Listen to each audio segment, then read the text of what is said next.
Hello, geniuses. Sheea here from Maui, and I wanted to share today about one of the systems I use in my Tantra sessions, and it's a spiritual practice. It's called the Love and Destiny card system. It's where we got our original card deck that you use to play cards, like canasta and hearts and stuff. And based on your day of the year that your birthday is, you are a certain card in the deck, and then that means something. So, as an example, I'm a Six of Spades, which is the card of fate. And I found out that my name Sheea, back in Egypt, was a god goddess who was in charge of fate. Isn't that synchronistic? He basically decided how many days you got to live on the planet. And there was a lot more to it because it was so deep I could barely read about it. But at any rate, it's really great for self-knowledge to just know yourself and to know how you're rigged and what tendencies you have and all that kind of stuff. So, if you'd like to do a reading, like if you ever come to Maui and you want a reading, or you want to do one over the phone, or you want me to record your reading and send it to you, these are options you have because it's quite fascinating. And it's very versatile too, because I can tell you about yourself because you have a whole lineup of cards that make up your astrology numerology. The Six of Spades is the part that coincides with my Pisces, because I'm a Pisces. And then it also gives you the ability to match you up with another person if you want to look at that relationship. So if you want to look up your mother and you relationship, or your dad and you, or your child and you, your partner and you, your boyfriend and you, whatever, your girlfriend and you, then I can tell you what that relationship's about. Is it karmic? Is it marriage material? Did you have past lives? Are you compatible? What's the intensity level? What's the attraction level? All that kind of stuff this card system gives. And it's because it was a kind of a high vibrational system that was downloaded, and it comes from Egypt and Atlantis. So, it was during those high vibing societies that I lived in back in the day. And here I am doing it in the modern now. So I love this system. You're not going to find it very widely practiced out there. It's kind of a mystery school one. It's just meant for some of us, I guess. And I love it because it's so informational, and it's just, yeah, it's just super helpful. You can also look up any year of your life and see what influences are on that particular year of your life. Like, do you have the marriage cards? Do you have the death cards? Do you have the financial abundance cards that particular year? You're able to look those kind of things up and read up on what your influences are for any 52-day period in the year that you might want to look at. And so anyway, there's different ways to look up stuff. And I absolutely love doing these readings because they're just quite fascinating. And it's how I start off my Tantra sessions when someone comes through my door, because it's a great way to connect on a personal level and drop in and get to know them, first before we go into the deeper stuff. So anyway, I highly recommend it. And you'll know, what card you are in the deck, and probably your secondary card as well. Mine is the Queen of Clubs. So that's the Divine Mother card. I actually happen to have 2 Queen of Clubs in my lineup, so I very much so have the Divine Mother energy.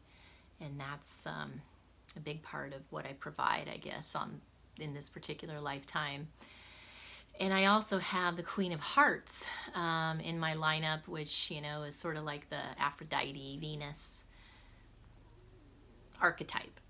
And then I also have the King of Spades in my Scorpio position, which is the strongest card in the deck. And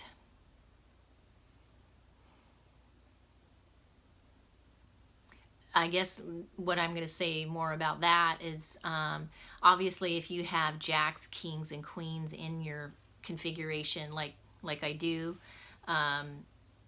that's a certain level of mastery. Shows it, as compared to, like, for instance, I'm a 6 of spades as far as the card of fate, but then I've got these what they call court cards, that shows a level of mastery when it comes to these other areas of my life, which is why I show up here and share with you. So anyway, I just thought I would share that because it was very helpful for me. For instance, my dad was the 5 of clubs, and the 5 of clubs is the most unmarriageable card in the deck. Bless my poor mother for that, because she had to bend over backwards to make that one work. And so the 5 of clubs is really all about adventure and having new experiences and just trying new things and adventure, and it's more about that than like partnering up and having kids, because we've been given this program that, oh, you partner and then you have kids and you have the white picket fence, and that's a program, and is ideal maybe as that sounds for a lot of people, it's not what we're all supposed to do. For instance, I have been in service for 51 years in my life, mostly single sovereign, serving without a partner or family backup. So that's not an easy path, and I'm kind of over it. And I am good, and I'm supposed to be over it because 2022 is all about partnering, all those twos, right? So many of us in the collective are going to be finding our divine partners this year and beyond. So it's more sustainable to be with your divine partner than to be operating. Many of you know it's a lot of work to be single and holding down the house and doing everything myself, and I have several businesses that I juggle, and yeah. So that's about to shift because it's really what I do really requires a tribe and a team and a partner for sure. So any combination of those is going to be showing up, and so that I can expand and be of even greater service to you and the community and the world at large. So that's the exciting news. And like some cards, it'll say, oh, your life gets a lot better after the age of 36, and it'll tell you, oh, you're gonna just need to know that you're gonna be overcoming some childhood trauma, and that's going to take some extra effort for you to get past that so that you can partner more effectively.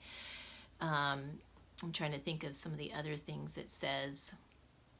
It'll tell you how, like, sometimes if you have good karma in certain areas, or it'll give you tendencies that you might have, like you might, some people are really rigged for partnership and others just aren't. It's more of they're more of a variety person, or that likes to try different things, and they don't want to be limited maybe by one person, or